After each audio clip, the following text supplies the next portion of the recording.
I came home after 4 days, and the only bridge to my house was chained shut, drilled into the concrete, with the HOA's logo stamped on it like they'd conquered my land. Then I found the hidden cameras, the forged boundary maps, and a fake safety order signed by an engineer who'd lost his license for fraud. That's when it hit me. This wasn't an HOA dispute. This was a hostile takeover, and they had no idea who they'd just started a war with. There's a certain kind of quiet in the Montana mountains that most people never hear in their entire lives. It isn't silence. No, silence is empty. This is different. This is the sound of the world settling, pine needles whispering high above the river, the low rumble of water sliding over stone, the gentle groan of old timber under the morning cold. That quiet, that was home. It was the reason I bought this land, the reason I built on it with my own hands. One board, one paycheck, one long stubborn year at a time. And for 18 years, no one bothered me. No one questioned my bridge. No one tried to stake a claim to the ground beneath my boots. Until that morning. I'd been gone 4 days, just 4, visiting an old buddy, stocking up supplies, enjoying the kind of conversation you can only have with someone who knew you before your beard turned gray. When I drove back along the dirt road and stepped out of my truck, the air felt wrong. Cold, sharp, metallic. A smell you never want near concrete. Fresh cut steel. I walked forward slowly, boots cracking through the frost. And then I saw them. Chains. Thick black chains pulled tight across the mouth of my bridge, bolted straight into the concrete slab like someone had claimed it in the dead of night. A bright aluminum sign hung from the center. HOA property. Access revoked. My breath left me. Not in fear, not in panic, in disbelief. I wasn't part of an HOA. Never had been, never would be. My land sat 2 miles north of the nearest development, far from their neatly trimmed lawns and golf carts.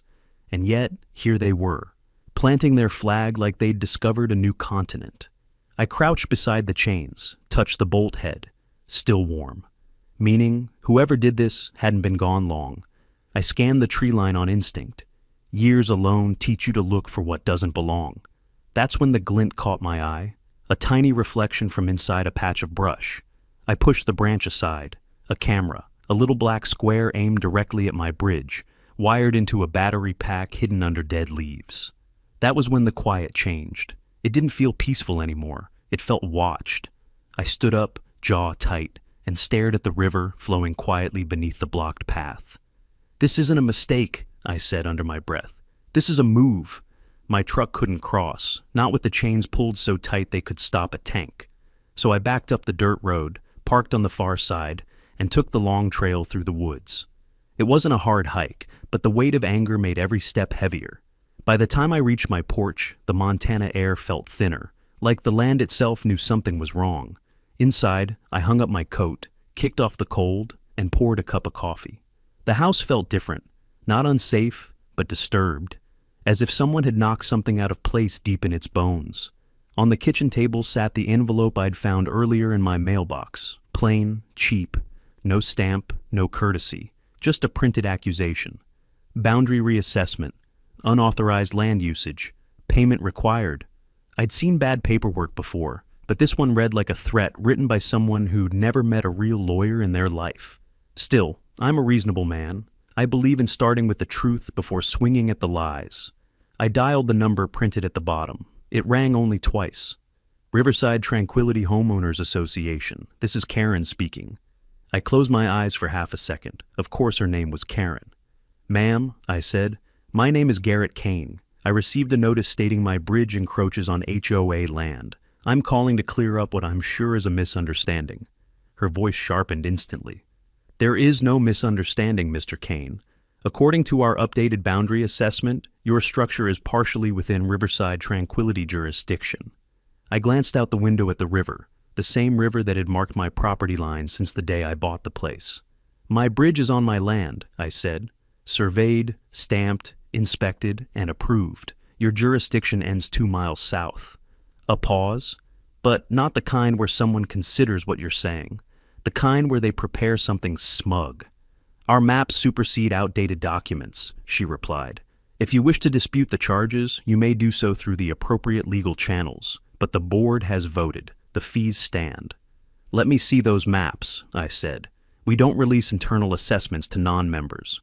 Non-members, meaning me, meaning the man whose bridge they had just chained shut. I felt something settle in me then, slow, heavy, inevitable. The first click of a storm door caught in the wind. All right, I said quietly. If that's the game you want to play, then we'll play. Her voice brightened like she was offering a coupon at a grocery store. Payment is due within 10 days. Have a wonderful afternoon. And she hung up. Just like that. No conversation, no courtesy, no proof, only entitlement, and the echo of a woman who had no idea what kind of fight she had just stepped into. I've learned something over the years. When people lie, they rarely do it cleanly. There's always a wrinkle, a smudge, a corner peeling up where the truth tries to escape. The HOA's letter had plenty of peeling corners. I brought the papers to my desk, sat in the old leather chair that had outlived 2 states and a wildfire, and laid everything out flat. The boundary reassessment was a joke, missing every legal requirement a real survey needs. But the attached map, that was the part that made the coffee in my stomach go sour. Glossy print, thick red X over my bridge. Property lines bent like someone drew them during a seizure. A faint gray caption reading, HOA Zone, Revised Expansion Overlay. Expansion, there was that word again. But there was something stranger. The coordinate grid didn't match rural mapping standards. The watermark was stretched. The survey seal, wrong shape entirely. Someone hadn't just made a mistake. They had fabricated evidence. I sat back and exhaled through my teeth. And then another thought hit me. The camera. In the moment I found it earlier, my brain was too busy processing the shock of the chain bridge, the audacity of the sign, the sense of violation. I hadn't looked at the ground. I'd been too focused on that glinting lens tucked in the brush. But now I wanted evidence. So I grabbed my coat, stepped outside, and followed the trail down to where the little device had been hiding. The forest was quiet. Quiet in a way that means every creature within 50 yards is listening. I crouched, reached under the dead leaves, and pulled the camera free. Weatherproof, night vision, motion triggered. Someone hadn't just wanted to see the bridge. They wanted to see me at the bridge. I turned the camera over in my hand, feeling its cold weight. That's when I finally looked down. Fresh footprints, boot prints, size 10 or 11, deep tread. Someone heavier than me, or at least not trying to walk lightly. I followed the impressions with my eyes. They led from the roadside straight to the brush where the camera had been nestled. The dirt was still damp, the edges of the print still sharp. Whoever planted the device had done it recently. Hours ago. Maybe less. A slow burn started behind my ribs. Not panic, not rage. Resolve. Cold, steady, old man resolve. I pocketed the camera and stood up, looking across the valley. The roofs of Riverside Tranquility gleamed in the distance. Same color, same angles, same personality. Little toy boxes stacked in rows. Somewhere among them was a person who thought they could push a man off his own land with nothing more than paper lies and a padlock. They were about to learn how wrong they were. I turned away from the river and climbed the trail back home. The air felt heavier now, as if the valley itself was bracing for something. Inside the house, I set the forged map on the table, placed the camera beside it, and pulled the SD card out with a quiet click. Whatever was on this thing could be the difference between suspicion and proof. But before I checked it, the caption at the bottom of the map caught my eye again. Expansion overlay. Overlay. Meaning there was another document this was based on. Probably something internal. Probably something they didn't want outsiders seeing. Probably something stupid enough that someone had leaked it somewhere on the internet. Because HOA boards love making PDFs they shouldn't. I powered on my computer, cracked my knuckles, and muttered, "Let's see exactly what you idiots are planning to lay over my land." And as the screen lit my desk in cold blue, the war officially began. There's a funny thing about homeowner associations. They love paperwork. They love meetings. They love reports. And most of all, they love saving everything in PDF form, which also means they love leaking things by accident. I typed Riverside Tranquility HOA overlay expansion into the search bar, half expecting nothing more than a bunch of gardening newsletters and passive-aggressive meeting notes. But 3 links down, I found something that made my eyebrows pull together. A file on a community cloud drive, public, no password, just sitting there like a trap someone forgot to hide. Riverside Tranquility, Phase 2, planning draft to PDF draft, meaning not final, meaning someone uploaded it early, meaning someone out there had no idea what they'd just given me. I clicked. The document opened in all its self-important glory, 23 pages of corporate fonts, stock photos of smiling families, and phrases like future community integration corridor, river adjacency optimization, shared access improvement initiative. You could smell the consultants through the screen. I scrolled down to the maps, and there it was. My land, my river bend, my bridge, sitting directly across a dashed red arrow labeled Preferred Northern Access Route, Phase 2. I leaned in closer, jaw tightening. The arrow pointed straight to the site of my bridge, not near it, not adjacent, straight to it. The plan notes read, current conditions, no established community access route, potential obstacle, private bridge owned by non-member landholder. Obstacle, that's what I was to them. And below that, recommendation, jurisdiction claim via boundary reassessment to secure northern ingress. There it was, the smoking gun. This wasn't a misunderstanding. This wasn't an overreach. This wasn't some overeager HOA president misreading a map. This was a strategy. They had laid it out like a blueprint for a burglary. I scrolled further. A small section near the bottom had been highlighted, maybe by the last person who handled the file. Projected benefits of northern access, reduced drive time for residents. Emergency response shortcuts. Connection to regional road system. Expansion viability of lots 51 to 66. Lots 51 to 66. New homes, new money. And to build them, they needed an entrance they could never afford to construct themselves, but one that already existed on my land, my bridge. I sat back in my chair, the leather creaking under the shift of my weight. Well, I muttered, there's your motive.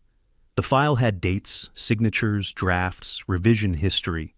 These weren't Karen's pet fantasies. This was a coordinated HOA initiative.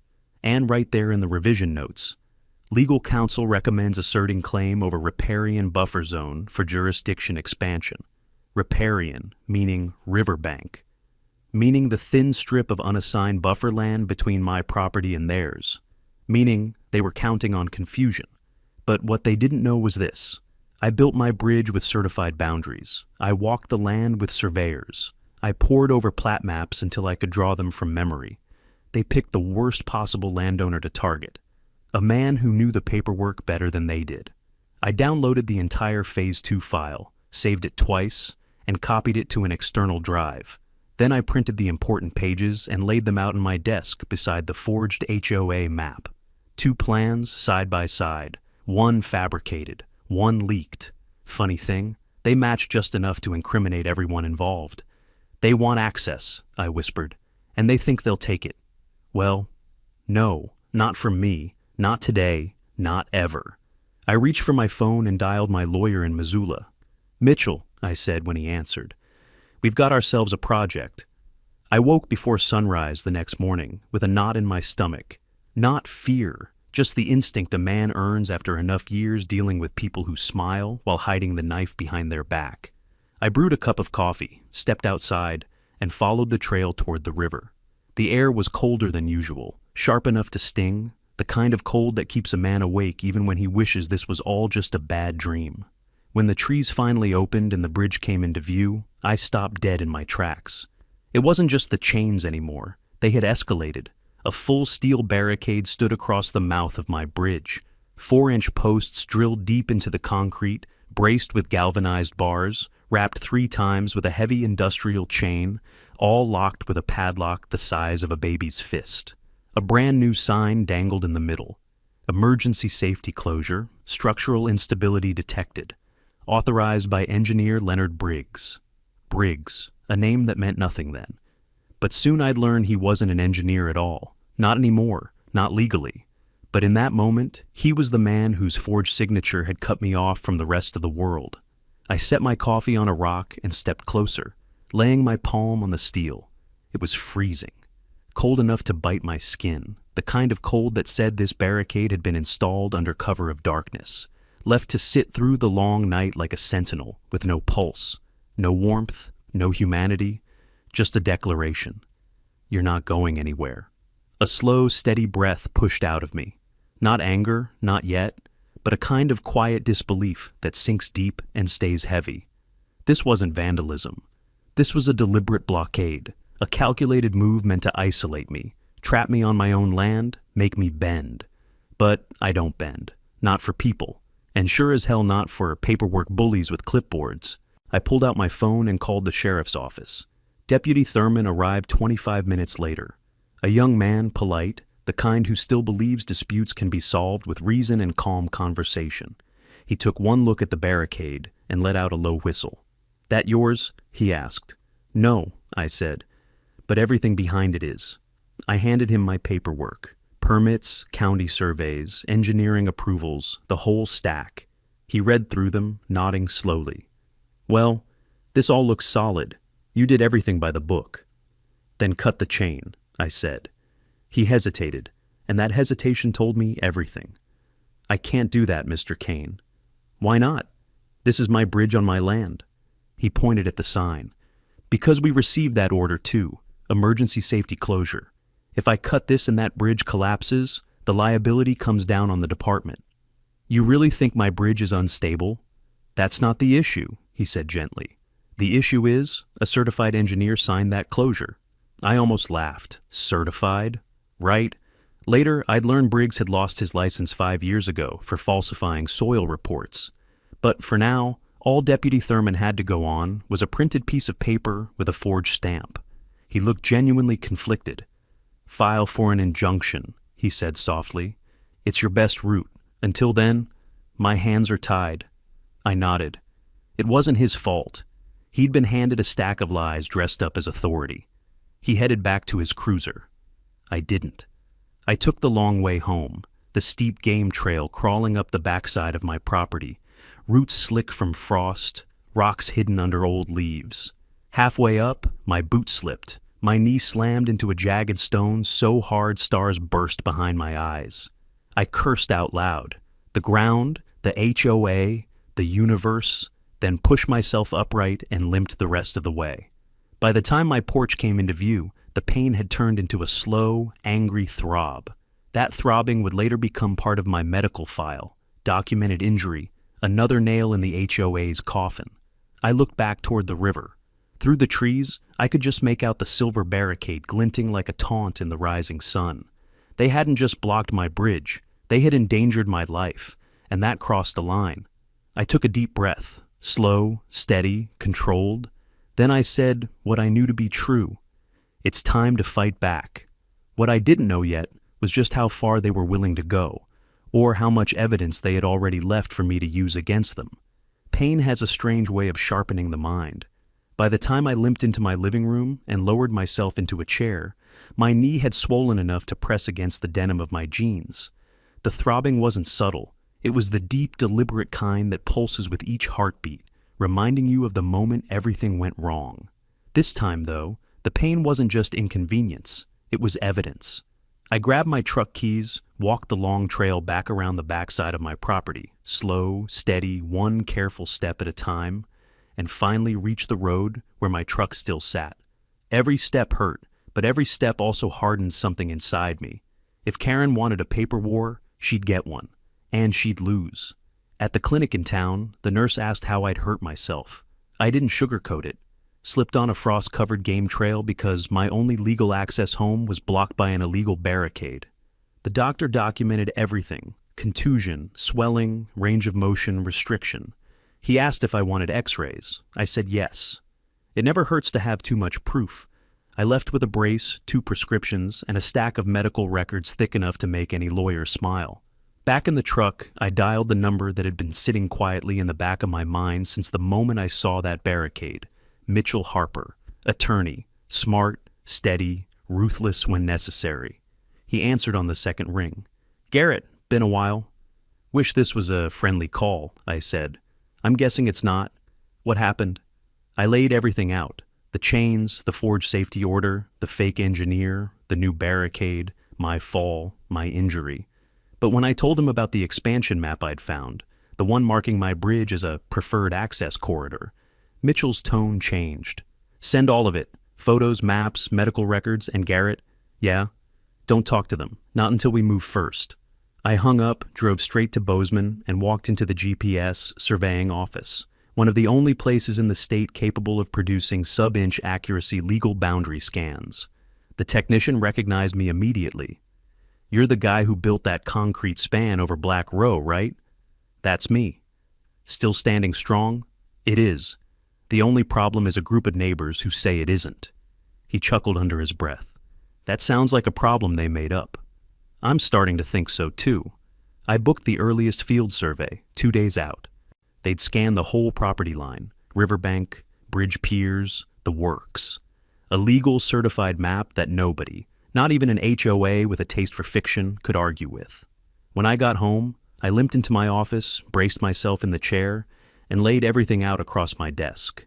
Medical forms, forged maps, photos of the barricade, the original HOA threat letter, and the SD card from the hidden camera I'd pulled off the railing. I slid the card into my computer. The files loaded slow, one after another. Short clips, motion-triggered, mostly empty frames of river and wind. But two caught my attention. The first wasn't clear, but it told me plenty. The camera had been switched on before it was fully mounted. For a few seconds the lens swung wildly, catching quick flashes of a reflective vest, a gloved hand, and the edge of a tool pouch. No face, never that, but enough to prove someone had been on my land deliberately setting it up. Even better, I heard a voice, low, muffled. "Hold it steady, right here." The second clip showed silhouettes installing the barricade, blurry shapes moving with purpose, hauling metal, tightening chains. Enough to identify tools, enough to match footwear tread later, enough to show intent. I leaned back slowly, exhaling through my nose. This wasn't some petty HOA complaint about grass length or mailbox color. This was trespassing, criminal interference, fraud, and a coordinated attempt to force access across my land. They thought I'd fold. They thought an older man living alone near a river would rather comply than fight. They thought wrong. I organized every document, every photo, every time-stamped file into a single binder, my case, my ammunition. Then I closed the cover, set it gently on the desk, and let the weight settle into my hands. Tomorrow, the counterattack would begin. Tonight, I prepared. War wasn't coming. It was already here. 2 days passed without a knock, without a phone call, without a fresh envelope stuffed with bad ideas. That alone made me suspicious. Silence, I've learned, is never peace. It's preparation. And sure enough, on the morning the survey team was set to arrive, a new envelope showed up in my mailbox. Not from the HOA this time. No smug logo, no cheap printer ink. This one came from the Montana Department of Environmental Quality. That got my attention. I tore it open right there on the porch, knees still stiff, coffee still hot, breath fogging in the cold air. The letter was polite in that uniquely bureaucratic way. Courteous font, firm language. It said, "A complaint has been filed alleging that support columns of your bridge may obstruct seasonal aquatic migration patterns." Translation: someone complained about fish. Someone meaning the HOA. Someone meaning Karen. I kept reading.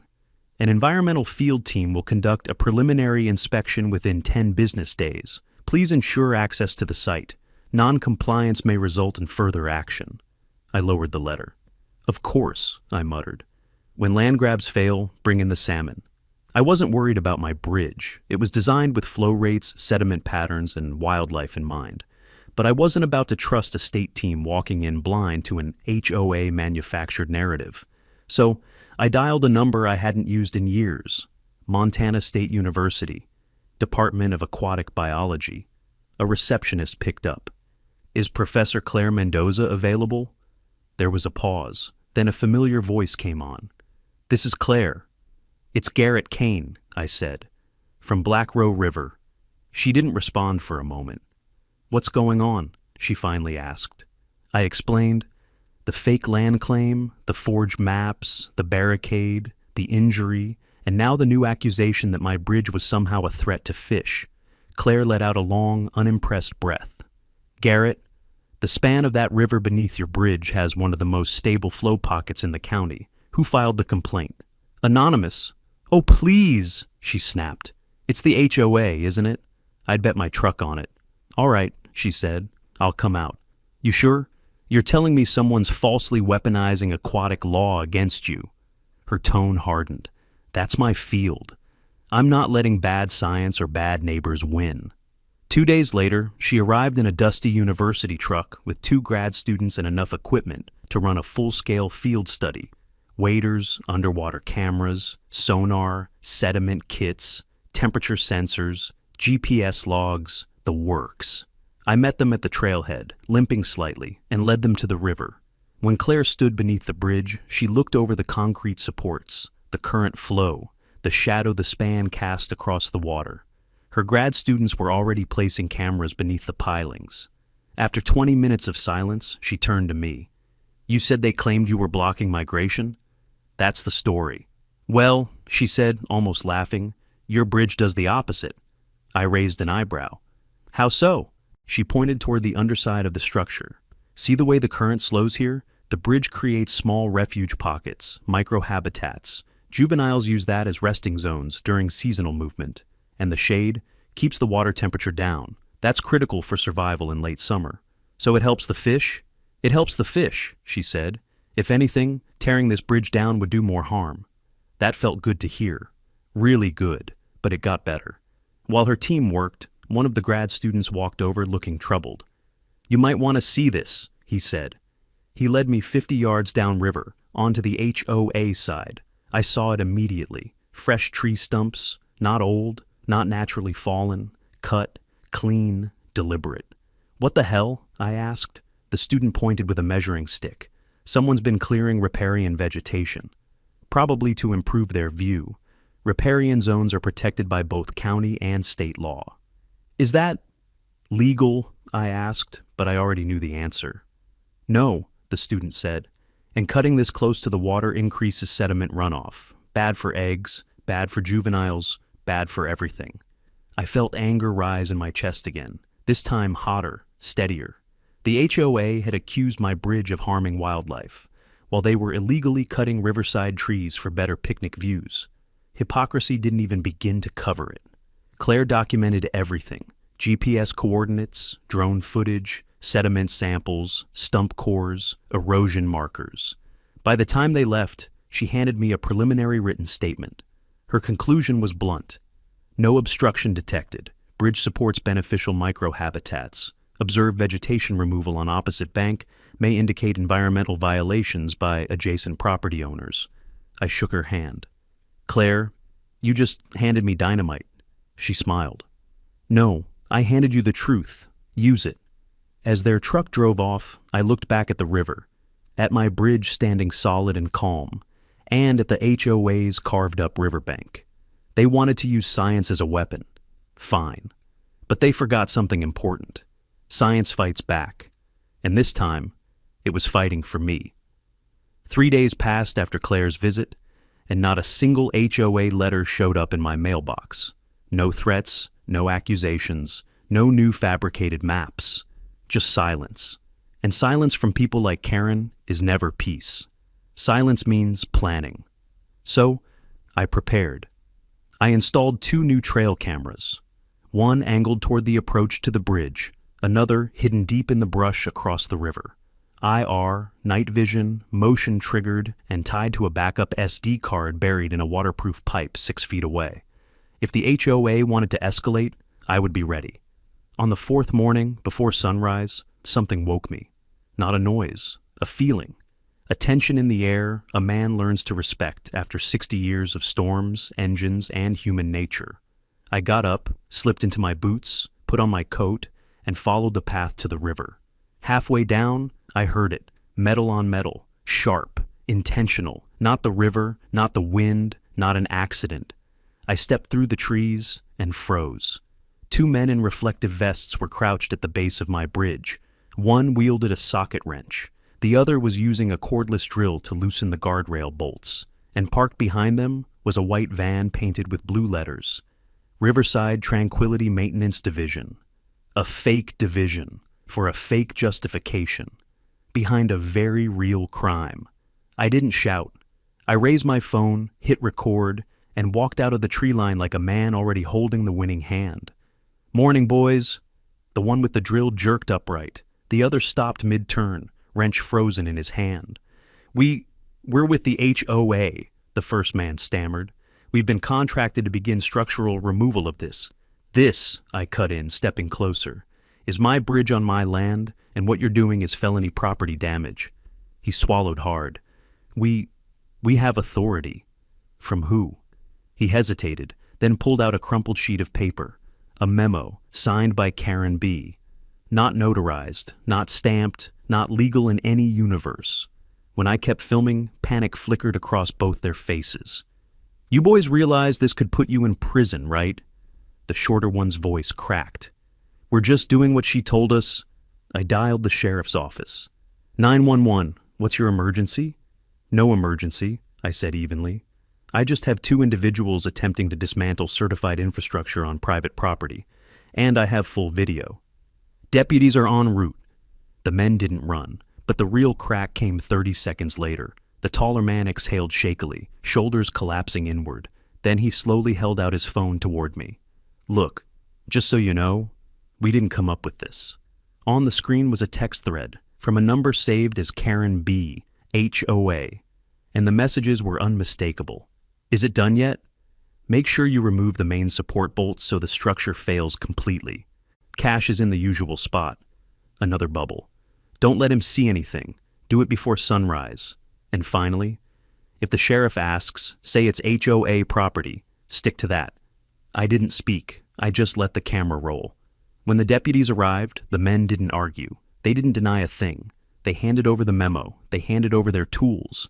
And the phone, the real treasure, went straight into Deputy Thurman's evidence bag. Thurman looked at me, jaw tight, eyes sharp. "This is a whole different level." "No," I said quietly. "This is exactly what they've been aiming for." He nodded grimly. "We're placing them under arrest for trespassing and attempted destruction of private infrastructure." As the men were led to the cruiser, the shorter one broke. "She paid us to do it. Cash. She said the bridge was illegal and she needed it gone before the county inspector came." Thurman turned back to me.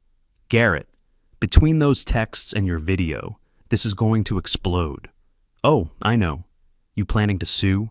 "Planning?" I said. "Deputy, I've already started." He let out a low whistle. "Well, good luck. Though it looks like luck won't be the deciding factor here." When they drove away, leaving tire tracks carved deep into the frosted dirt, I stood alone at the entrance to my bridge. The sun was rising behind me, turning the river gold. A new day. A turning point. I looked at the barricade, the drilled bolts, the fresh scratches on my concrete.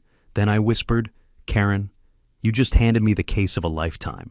After the arrests, things went quiet again. Not peaceful quiet. Not the kind of quiet that comes from wind through spruce branches or river drift over stones. No, this was HOA quiet, calculated, coiled, waiting. Karen had taken a swing at my bridge and missed. People like her don't retreat after one mistake. They double down, triple down, and eventually implode under their own arrogance. So instead of waiting for the next blow, I decided to give her something to swing at. A decoy, a lure, a big, stupid, obvious, irresistible piece of bait she could not help but attack. A fake bridge, not a real structure, not even remotely convincing to a sane human. Just convincing enough to fool an HOA drunk on its own self-importance. I called two old contractor buddies from my engineering days, men who appreciated a good joke and hated bureaucratic nonsense almost as much as I did. "You want us to build what?" one of them asked. "Not build," I corrected. "Assemble. Think of it as an art installation." They laughed. "Now you're speaking our language."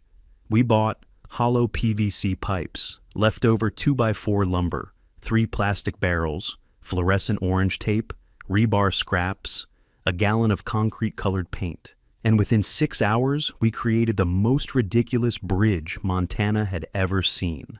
A wobbly pink and gray contraption that sagged if you breathed too hard near it.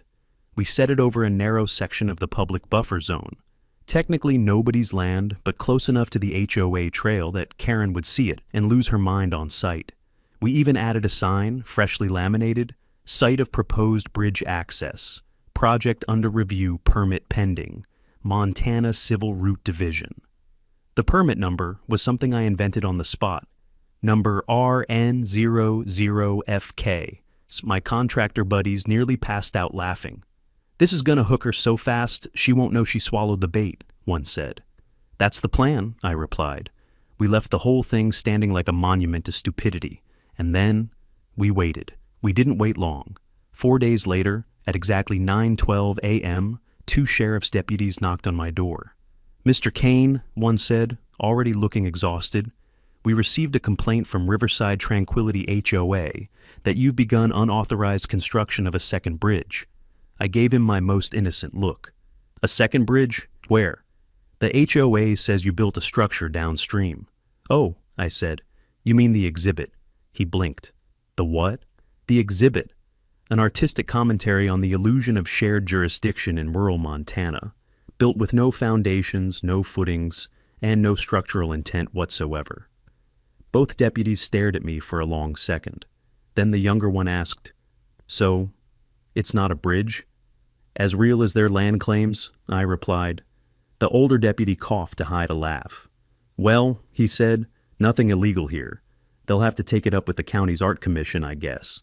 They left shaking their heads, but I knew Karen wasn't done. The next morning, another envelope arrived, HOA letterhead, dripping with indignation. "Cease and desist, order illegal structural activity adjacent to HOA property. You are hereby instructed to remove the unauthorized access platform and cease all construction immediately." I could barely finish reading it. I handed it to Mitchell, who nearly fell out of his chair laughing. "We'll respond," he said, "formally, thoroughly, and with the full weight of your environmental report attached." And we did. We sent them a letter titled, "Regarding the artistic structure mistaken for infrastructure." Inside, we included photos showing PVC pipes and plastic barrels, proof the site wasn't on HOA land, documentation of riparian violations on their side, the environmental report stating that my bridge was beneficial to wildlife. The next part, well, I couldn't have planned it better if I tried. 3 days later, a reporter from the regional newspaper called.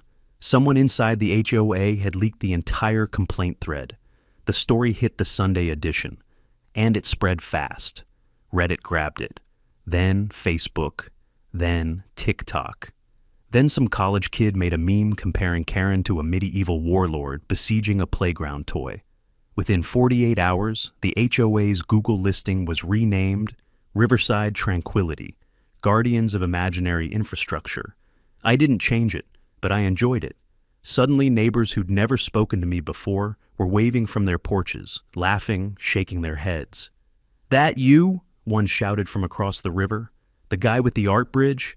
I raised my coffee mug. Guilty. But beneath all the humor, all the memes, all the sarcastic articles, something else was happening. Karen was becoming cornered, embarrassed, humiliated, increasingly unstable. And people like her don't collapse gracefully. They lash out. And when they do, that's when they make their biggest mistakes. The kind of mistakes you win lawsuits with. The fallout from the PVC bridge war spread faster than spring runoff. HOA members were furious, not at me, but at Karen. Meetings turned hostile, memos leaked, rumors spread.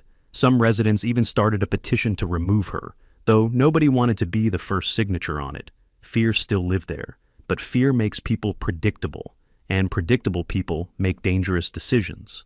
4 days after the meme storm peaked, I got a knock on my door. Not deputies, not neighbors, a courier. He handed me a thick envelope stamped with a seal meant to look official. Except he didn't realize I had spent 40 years reading actual official documents. And this was not one. Inside was a formal notice of boundary violation from the county engineering office, or so it claimed. It included A revised survey overlay showing my bridge crossing into HOA land. A safety condemnation recommendation signed by an engineer. An urgent notice demanding my bridge be removed within 14 days. If the envelope were any thicker, it would have needed a spine. Mitchell arrived 40 minutes later, holding his own copy. He set it on my dining table and said one word. "Garrett." I looked up. "This is fiction," he said. "Bad fiction." We combed through it page by page. The problems jumped out instantly. 1. The engineer who signed it, Leonard Briggs. Same name from the fake safety closure memo. Mitchell tapped the page. "Check his license number." I looked it up on the state registry. Revoked 5 years ago. Reason? Submitting falsified soil tests on a highway expansion contract. I almost laughed. Karen hired a disgraced fraud to forge engineering letters? Mitchell folded his arms. She hired a disgraced fraud who isn't legally allowed to call himself an engineer. We kept going. 2. The logos were wrong, font slightly off. Spacing inconsistent. A county office doesn't use a pixelated seal. 3. The parcel numbers didn't exist. Mitchell checked a GIS lookup. They made up land parcels out of thin air. Not even thin air, I said. Stupid air. 4. The survey lines used the wrong datum set. You don't use an urban grid system on a rural topo map. Only amateurs or desperate people make that mistake. Mitchell sighed. This is criminal territory now. Multiple counts. He placed a hand on the stack. Garrett, get ready. She's about to do something even dumber. He was right. Because that afternoon, I received an email from the Department of Environmental Quality. A new complaint, filed anonymously but citing community concern, alleging water contamination, bridge-caused siltation, disruption of native wildlife, erosion due to private construction interference. It was a laundry list of scare words copied straight from environmental law blogs. But here's the thing. Claire's team had already documented the exact opposite. I forwarded everything to her. Her reply came back in minutes. I'll write a formal counter-report. Also, this level of false reporting can carry its own penalties. Penalties. That word felt good. But the real showstopper came the next morning. The survey crew arrived. 2 older men in heavy jackets, GPS rigs strapped to their packs. The leader looked familiar. Milton Hughes, I said. He grinned. You didn't tell me you were this Garrett Kane.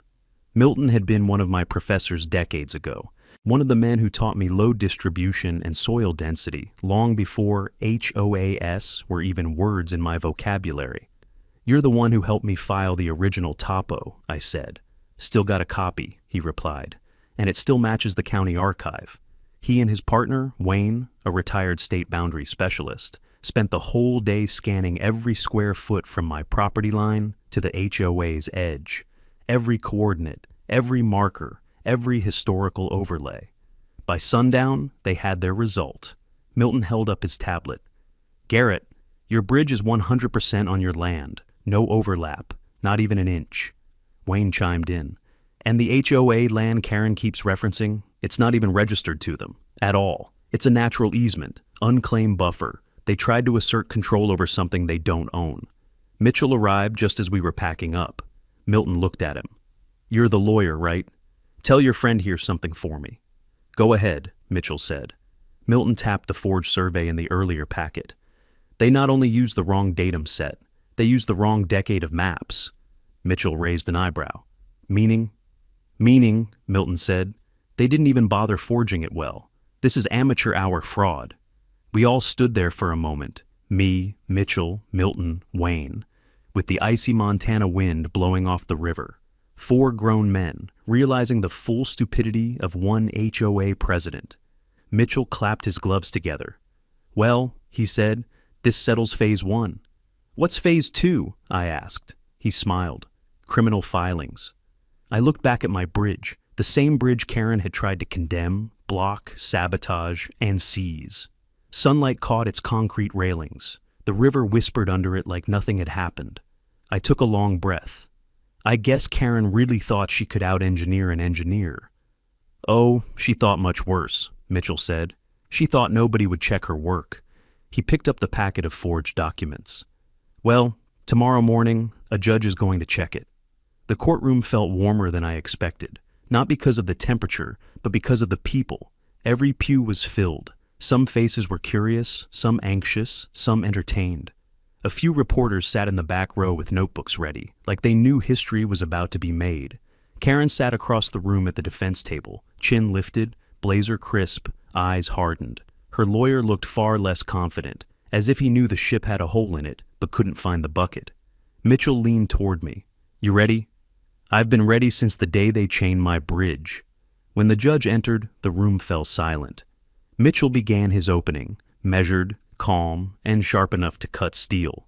He explained that this wasn't a simple property disagreement, but a deliberate campaign of fraud, harassment, forgery, trespass, and sabotage, engineered and executed by the Riverside Tranquility HOA under the direction of its president, Karen Brooks. He mentioned forged engineering letters, fabricated maps, illegal safety notices, false environmental complaints, and, his words lingered, a coordinated attempt to dismantle a structurally sound bridge on private land.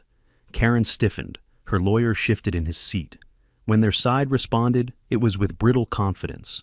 The HOA's attorney insisted everything had been done in the interest of community safety, that they believed the bridge unsafe, unlawful, environmentally harmful.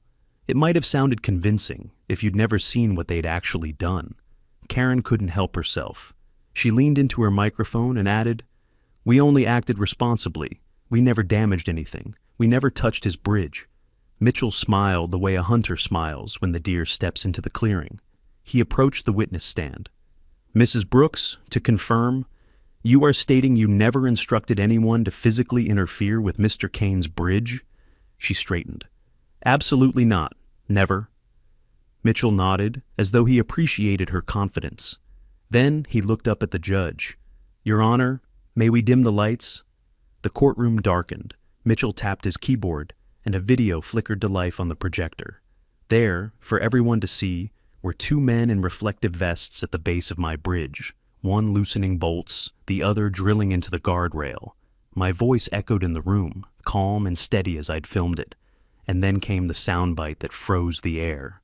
"She paid us to do it. Cash. She said the bridge was illegal." Karen jerked forward in her seat. Mitchell paused the video at the perfect frame, both workers clearly visible.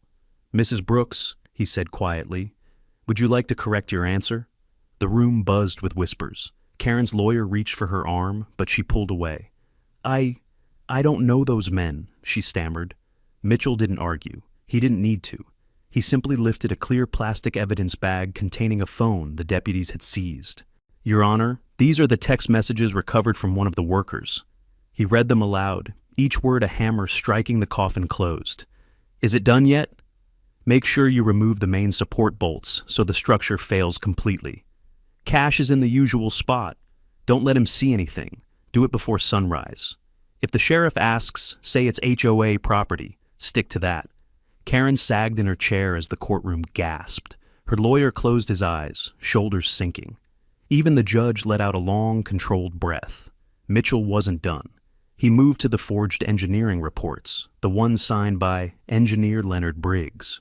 "Your Honor, Mr. Briggs' license was revoked 5 years ago. He is not legally allowed to sign engineering documents. Yet these letters were used by the HOA to condemn Mr. Kane's bridge." Karen tried again to interject, but her lawyer whispered urgently, "Stop talking." She didn't. "That's not my fault. He told me—" Mitchell cut her off with perfect timing. "So, you admit contacting Mr. Briggs for engineering work?" Her mouth snapped shut. The judge looked exhausted already. Next came the environmental testimony. Claire stepped forward with her calm, scientific certainty and systematically dismantled the HOA's complaints. She explained that my bridge created beneficial microhabitats, that fish used its shaded currents as rest zones, and that the real ecological damage came from the HOA's illegal clearing of vegetation downstream. She ended with a line that echoed through the room. If this HOA had succeeded in removing that bridge, the river would be worse for it, not better. By then, Karen's lawyer wasn't even taking notes anymore. He just stared at the table in front of him, as if hoping a sinkhole would open and swallow him whole. At last, all testimony concluded. The judge folded his hands and stared long and hard at Karen. In all my years on the bench, I have never seen an HOA act with this level of deceit. You falsified documents. You interfered with private infrastructure. You endangered a homeowner. And you attempted to manipulate government agencies using fabricated evidence. He issued the ruling. The HOA would pay $280,000 in damages, fees, and restitution. Karen personally owed $75,000 in fines. She was banned from serving on any HOA board in the state. The fraudulent engineer and 2 HOA board members would face criminal investigation. The boundary survey was declared final. My bridge was fully, unquestionably, legally on my land. And then he looked at me. Mr. Kane, this court grants you permanent injunctive protection. The HOA may not interfere with your property again in any manner. This matter is closed. I nodded. No smile, no celebration, just quiet, steady relief. Justice, I've learned, doesn't shout. It stands upright, speaks plainly, and lets the truth do the heavy lifting. And that day, truth buried the HOA. Snow began falling the week after the verdict, soft at first, drifting slowly through the treetops, then thickening into that kind of heavy Montana snowfall that blankets the world in quiet. The valley looked peaceful again, peaceful in a way it hadn't felt for months. My bridge stood exactly where it always had, strong as the day we poured the concrete, glistening under a thin sheet of early winter ice. No chains, no barricades, no cameras, no drill marks from desperate midnight sabotage, just a bridge, my bridge, leading to my home. I walked out to it that morning, coffee steaming in the cold, the air sharp enough to wake every part of the soul. The river rolled quietly under the forming ice crust, slow, steady, unchanged by all the noise humans had tried to throw at it. Funny thing about nature, it doesn't care about HOA drama, it just keeps moving. I leaned on the railing, listening to the water whisper beneath the stone. For the first time in a long while, I wasn't listening for trouble. I was just listening. Behind me, the crunch of footsteps in the snow made me turn. A pair of hikers came down the public trail, bundled in thick jackets, trekking poles tapping the frozen ground. As they drew closer, one slowed, squinted, then grinned. "Wait, are you that guy?" I raised an eyebrow. "Which guy?" "The bridge guy, the HOA war guy. Saw it all in the paper. Man, that was wild." I gave a small laugh. "Yeah, I guess that was me." He gave me a thumbs up before jogging to catch up with his partner. As they disappeared along the river trail, I realized something strange. People weren't avoiding me anymore. They weren't afraid of Karen's gossip, her threats, her letters. The spell she held over riverside tranquility was broken. Fear only works when people believe you have power, and Karen had none left. Mitchell called that afternoon to inform me that 2 HOA board members had resigned. Another was cooperating with investigators, and rumor had it, Karen had sold her house at a loss and left town, headed west to stay with a sister in Oregon. I didn't celebrate. I didn't wish her harm. I just felt finished. Some battles aren't about revenge. They're about setting things right and letting the dust settle. And settling is exactly what the town began to do. A week later, the county posted an official notice online clarifying that all unplatted buffer zones, including the one Karen tried to claim, were legally off limits to HOAs. Quietly, almost without fanfare, my bridge became the reference point for future boundary surveys along the Black Row River. A landmark, a line in the sand, something that wasn't moving no matter how hard someone pushed it. I figured that deserved a marker. So, on a cold, bright morning, I mixed a batch of concrete in a wheelbarrow, hauled it to the bridge entrance, and set a post. When the base hardened, I bolted a solid steel-framed sign onto it, simple, clean, nothing fancy. It read, "This bridge is built on private land. HOA does not pass."